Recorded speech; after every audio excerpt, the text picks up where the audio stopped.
Hello नमस्कार दोस्तों, brothers education hub में आपका हार्दिक स्वागत है। तो इसी बीच आज हम मैथ की चर्चा करेंगे और मैथ के आज एक ऐसे टॉपिक के बारे में चर्चा करेंगे जिसके 70 से 80% क्वेश्चन उसी टॉपिक के रहते हैं।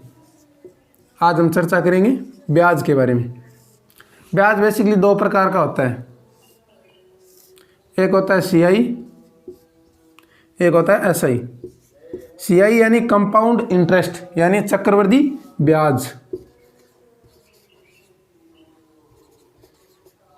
चक्रवृद्धि ब्याज। SI यानी सिंपल इंटरेस्ट यानी साधारण ब्याज, साधारण ब्याज। CI टॉपिक है वो एक टेक्निकल टॉपिक है। अगर आपने इसके अंदर पकड़ बना ली तो आपके 7 से 8 टॉपिक मैथ के क्लियर हो जाएंगे। तो आज हम एक अच्छे टॉपिक को पढ़ेंगे। ये एक टेक्निकल टॉपिक है और इसको बारे में आज हम पढ़ेंगे। तो चलिए आज शुरू करते हैं चक्रवृद्धि ब्याज। तो चलिए आज चक्रवृद्धि ब्याज के बारे में पढ़ते हैं। चक्रवृद्धि ब्याज, चक्रवृद्धि ब्याज क्या होता है, इसके किस तरह से क्वेश्चन आते हैं उसके बारे में हम पढ़ेंगे और इसके एक्सपेक्टेड लेवल के कौन कौन से क्वेश्चन आते हैं वो पढ़ते हैं। वैसे देखा जाए तो इसको 4 तरीके से सोल्व किया जाता है चक्रवृद्धि ब्याज के क्वेश्चंस को। पहला तरीका क्या होता है, फॉर्मूला।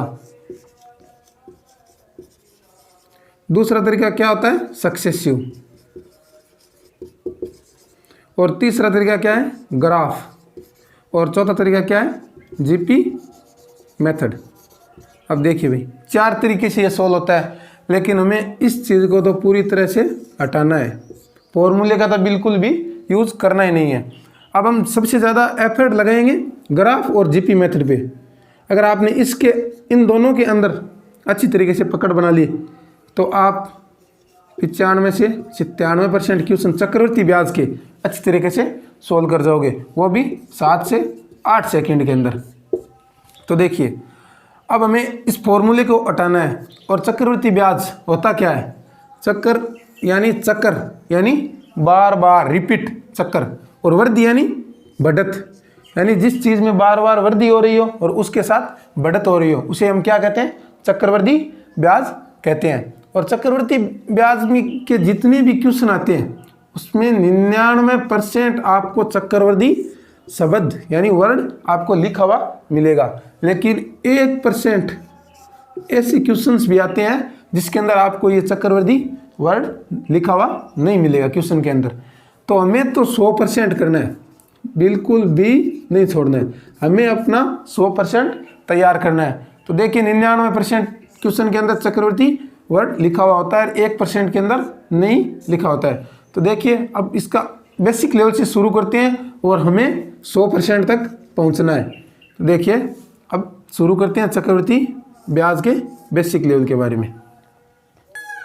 तो चलिए इसकी अब हम बेसिक टर्मिनोलॉजी के बारे में जान लेते हैं, यानी इसकी बेसिक टर्मिनोलॉजी क्या क्या यूज होती है। तो देखिए पहला प्रिंसिपल अमाउंट यानी मूलधन। दूसरी चीज क्या आती है इसकी, रेट यानी दर। और तीसरी चीज क्या आती है इसकी, टाइम यानी समय। और चौथी चीज आती है अमाउंट यानी मिश्र धन। इसके बारे में आपको पता होना बहुत ही जरूरी है क्योंकि इनका यूज आगे शॉर्ट फॉर्म के रूप में भी होने वाला है। जैसे मैं P लिख दूं तो आपको समझ आ जाना चाहिए कि मैंने मूलधन के बारे में लिखा है, और R लिख दूं तो आपको पता हो जाना चाहिए कि रेट के बारे में लिखा है, और T लिखते ही समय के बारे में, और A लिखते ही मिश्र धन के बारे में आप।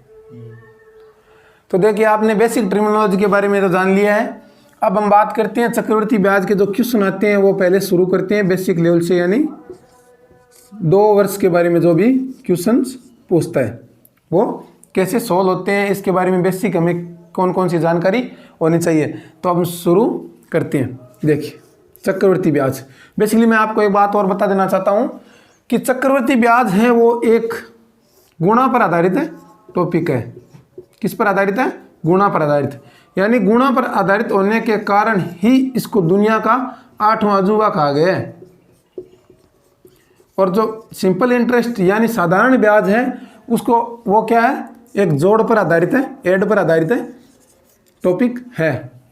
तो गुणा पर आधारित होने के कारण ही इसको 8वां अजूबा कहा गया है। इस बात को ध्यान में रखना, ये पूरा का पूरा टॉपिक ही गुणा पर आधारित होता है। तो देखिए अब देखते हैं 2 वर्ष के बारे में चर्चा कर लेते हैं। प्रिंसिपल अमाउंट यानी मूलधन। अब देखिए जैसे 2 वर्ष के बारे में क्वेश्चन पूछे या 3 वर्ष के बारे में क्वेश्चन पूछे, चक्रवृद्धि ब्याज का क्वेश्चन के बारे में हमें पता होना चाहिए कि चक्रवृद्धि ब्याज का क्वेश्चन है। तो हमें क्वेश्चन सबसे पहले स्टार्ट कहाँ से करना है? प्रिंसिपल अमाउंट यानी मूलधन से शुरू करना है। इस बात को आप ध्यान में रखना, बहुत ज़रूरी और बहुत ही अच्छी बात है ये।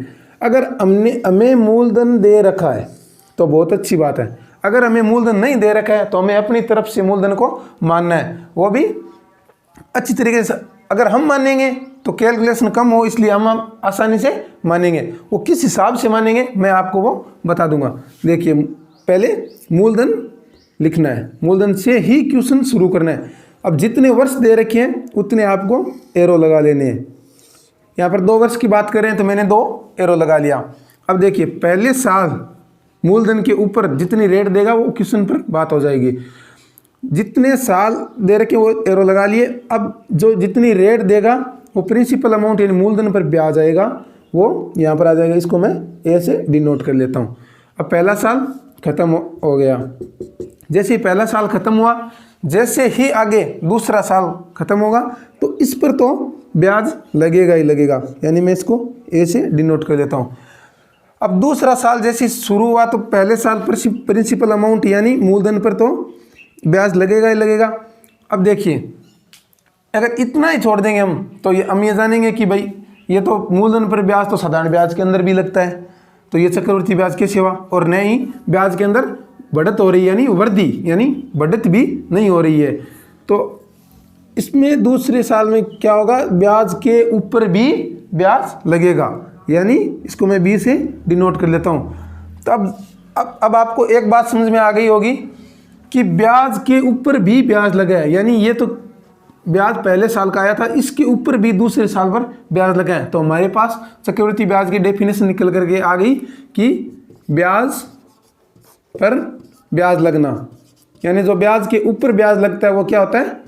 चक्रवृद्धि ब्याज होता है। दूसरी चीज़ इसमें एक और होती है, वो होता है इसका रेशियो है ना, वो सेम रहता है। आप बोलोगे कि रेशियो सेम कैसे रहता है, हमें तो पता ही नहीं है। तो मैं आपको विस्तार से बता दूंगा कि रेशियो सेम कैसे रहता है। और तीसरी चीज़, एक नया मेथड फॉर्मूला है जो जीपी मेथड पर आधारित है, और मैं आपको बता देना चाहता हूँ कि ये जो फॉर्मूला लिखूंगा वो ग्राफ को तोड़ करके ही निकाला गया फॉर्मूला है। P = M × N का रूट। और चौथी चीज़ इसमें है अमाउंट निकालने की, वो इसको हम ध्यान में रख लेते हैं ताकि हमें आगे अच्छी तरह किसी क्वेश्चन को जल्दी सोल्व कर पाएँ। P1 + RY 100 की पावर T, ये इसका मिश्र धन निकालने का फॉर्मूला है। देखिए ब्याज पर ब्याज लगना तो आपको बात समझ में आ गई होगी। अब हम बात करेंगे कि रेशियो सेम रहता है, यानी रेशियो सेम कैसे रहता है, क्यों रहता है, किन किन चीज़ों पर रहता है, उसके बारे में अब हम चर्चा करते हैं। तो देखिए अब हम बात करते हैं रेशियो सेम पर, यानी रेशियो सेम क्यों रहता है, किस लिए रहता है, इसके बारे में चर्चा करते हैं। देखिए पहले इसके बारे में आपको 3-4 बातें बता देता हूँ कि रेशियो सेम किन किन चीज़ों पर रहता है, फिर मैं आपको प्रूफ करके बताऊंगा कि भाई इन चीज़ों पर रेशियो सेम रहता है, और वो रेशियो सेम किस चीज़ पर डिपेंड करता है उसके बारे में भी आपको बता दूंगा। तो देखिए पहली चीज़ है कि भाई रेशियो सेम रहता है मूलधन और मूलधन पर। अभी आप इस चीज़ को सुनना, मैं आपको बता दूंगा अच्छी तरह से एक्सप्लेन करके। दूसरी चीज़, दर पर भी रेशियो सेम रहता है। तीसरी चीज़, मूलधन और मिश्र धन पर भी रेशियो सेम रहता है। चौथी चीज है ब्याज, और ब्याज पर भी रेशियो सेम रहता है।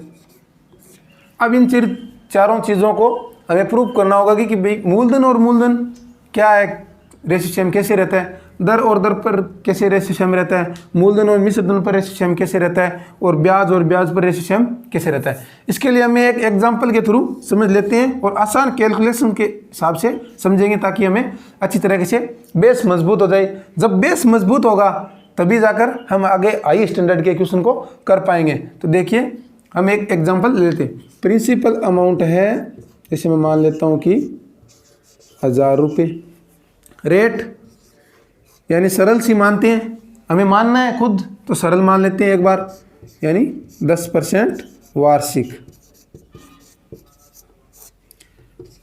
टाइम 2 वर्ष की बात कर रहे हैं चक्रवृद्धि ब्याज के बारे में, 2 वर्ष।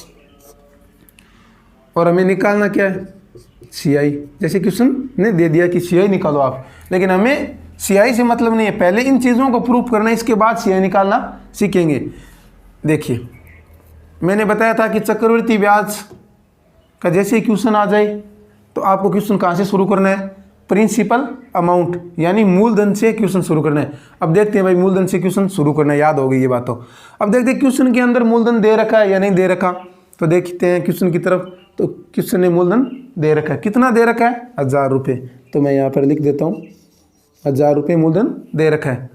अब देखिए साल कितने दे रखे हैं, कितने वर्ष का पूछा है इसने, 2 वर्ष का। तो हम क्या करते हैं, 2 एरो लगा लेते हैं। अब देखिए कितनी दे रखी है, रेट 10%।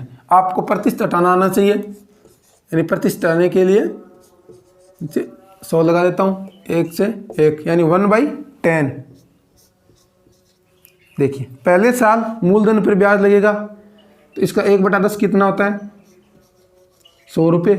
पहला साल खत्म हो गया, जैसे दूसरा साल शुरू हुआ 1000 रुपये पर ब्याज लगेगा पहले मूलधन पर, तो कितना आएगा, 100 रुपये। यानी दूसरे वर्ष भी रेट सेम ही है।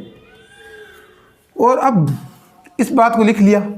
अब ये तो साधारण ब्याज है, हर साल का ब्याज भी बराबर है और ब्याज पर भी ब्याज नहीं लग रहा है। इधर भी मूलधन पर ब्याज लगा और जैसे ही दूसरा साल शुरू हुआ फिर भी मूलधन पर ही ब्याज लगा, तो ये तो चक्रवृद्धि ब्याज हुआ नहीं। तो हम ब्याज के ऊपर भी ब्याज लगाते हैं दूसरे वर्ष, तो इसका 1/10 कितना होता है, 10 रुपये। अब देखिए मैंने बताया था कि मूलधन और मूलधन। अब सीआई सभी समझ गए होंगे कि सीआई तो इसका कितना है, यानी कंपाउंड इंटरेस्ट यानी चक्रवृद्धि ब्याज तो कितना है, 210 रुपये है। लेकिन हमें इस चीज़ को सिद्ध नहीं करना है कि सीआई पूछा है, हमें इन चीज़ों को सिद्ध करना है। तो देखिए अब इन चीज़ों को कैसे प्रूव करते हैं। देखिए मूलधन कितना दे रखा है, पहली चीज़ को सिद्ध करते हैं। तो यहाँ पर मैं लिख देता हूँ पहली, यानी मूलधन हमारा कितना दे रखा है, 1000 यानी 1000। देखिए अब दूसरे साल का मूलधन देखो, 1000 और 100 कितने हो गए, 1100। आप बोलोगे कैसे हो गया, देखिए पहले साल हमारे पास मूलधन था 1000 रुपये, इस पर ही ब्याज लगा। हमें पहले साल इसी चीज़ पर ब्याज लगा 1000 रुपये पर, तो हमने कितना लिख दिया, 1000 रुपये। दूसरे साल हमारा 1000 पर तो ब्याज लगा ही लगा यहाँ पर, और इस 100 पर भी ब्याज लगा, तो हमारे लिए दूसरे वर्ष मूलधन कितना हो गया, 1100 रुपये। अब इसको कट करते हैं तो कितना आता है रेशियो इसका, 10:11। हम बात करें रेशियो सेम की, पहली चीज़ का रेशियो है 10:11। अब अभी तो हमें पता ही नहीं चला कि आगे रेशियो सेम है या नहीं। हमने प्रूव किया कि मूलधन और मूलधन का रेशियो आ रहा है 10:11। दूसरी चीज़ देखते हैं, दर कितनी दे रखी है हमें, 10% यानी 1/10। पहले क्या है, 10 रुपये पर 1 रुपये ब्याज लगेगा, वार्षिक दे रखा है मैंने, तो कितना आएगा, 1 रुपये ब्याज जोड़ूंगा कितना हो जाएगा, 11। यानी इसका भी रेशियो कितना आ रहा है, 10:11, और इसका भी रेशियो 10 और 11 आ रहा है। तीसरी चीज़ मैं यहाँ पर लिख देता हूँ। तीसरी चीज़ किसने क्या बोला है कि मूलधन और मिश्र धन का रेशियो भी सेम रहता है। मैंने सोचा मूलधन और मिश्र धन का रेशियो किसका, मूलधन तो हमारा कितना है, 1000 रुपये, और मिश्र धन देखिए, मिश्र धन तो 1000 और 100। पहले साल का मिश्र धन कितना हो गया, 1000 और 100 यानी 1100 रुपये। इसको कट करता हूँ तो रेशियो कितना आ गया 10:11। अब देखिए चौथी चीज़ मैंने क्या बताई थी, ब्याज और ब्याज का रेशियो भी सेम रहता है। इस चीज़ के बारे में भी चर्चा करते हैं। ब्याज, पहले साल का ब्याज कितना है 100 रुपये और दूसरे साल का ब्याज कितना है 100 और 10 कितने हो गए 110। इसको कट करता हूँ तो रेशियो कितना आता है 10 और 11, यानी इन चारों चीज़ों का रेशियो क्या आ रहा है 10-11 10-11 और 10-11 और 10-11। देखिए रेशियो सेम रहता है। अब ये रेशियो किस पर डिपेंड करता है, ये रेशियो डिपेंड करता है समय के अंतर, यानी समय के अंतर पर डिपेंड करता है। समय के अंतर पर कैसे डिपेंड करता है, देखिए पहले साल मैंने मूलधन किसका लिया था, ये पहले जो क्वेश्चन के अंदर दे रखा था वो मैंने मूलधन ले लिया। दूसरे साल जैसे ही मूलधन शुरू हुआ तो हमारा कितना आया था 1100 रुपये, 1100 रुपये, यानी इन दोनों का अंतर कितना है दूसरे साल और पहले साल में 1 साल का अंतर है, ध्यान में रखना।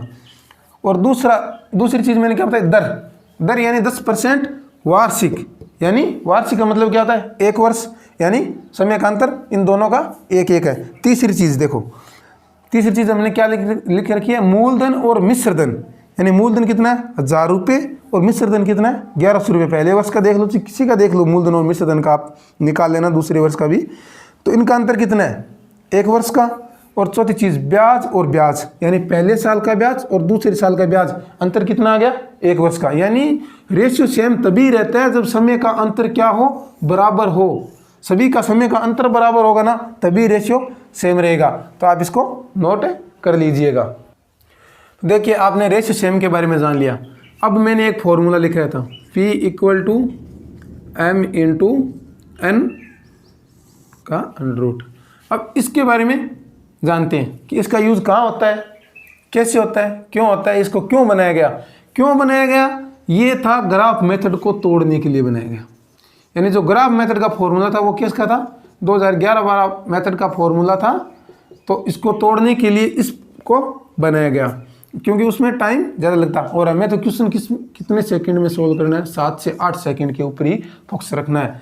हाँ कुछ क्वेश्चन होंगे जो टाइम लेंगे, लेकिन उसके लिए हमें बेसिक जानकारी भी होनी ज़रूरी होती है। तो देखिए इस फॉर्मूले का यूज हम जानते हैं और कैसे यूज होता है। देखिए मैं एक रेशियो ले लेता हूँ, रेशियो में ले लेता हूँ 100, 110 और 121। अब आप देखिए इनका रेशियो क्या आ रहा है 10-11 आ रहा है, इनका भी रेशियो कितना आएगा 10-11 रहेगा। तो अब देखिए आप ये इसका यूज़ कैसे करना है, इसको मैं हटा देता हूँ एक बार के लिए।